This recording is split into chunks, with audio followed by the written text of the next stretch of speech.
আসসালামু আলাইকুম। এই যে দেখতেই পাচ্ছেন আমাদের কিন্তু গুড় ঢালা হচ্ছে।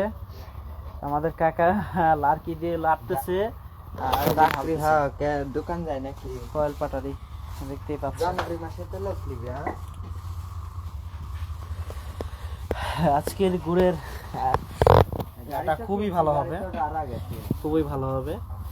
খাঁটি গুড়ের কিন্তু আরেকটা বৈশিষ্ট্য আছে, গুড় কিন্তু হালকা কালচে রূপ নেয়, এটা কিন্তু একদম চকচকা কালার হয় না কখনো।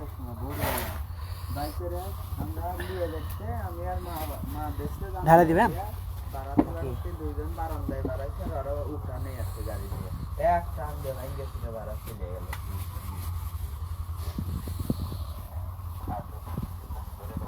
না পরে খানিক দূর পাইরে গেছে যা ঘিরে এসে মাথা তেল বাইকে ছিল আর বেরিয়েছে মঠ গ্রামের ওই দিকে গাছ মেরে হরকানের মোড় দিয়ে পরান সাগর বেরিয়ে বাড়া চলে গেল।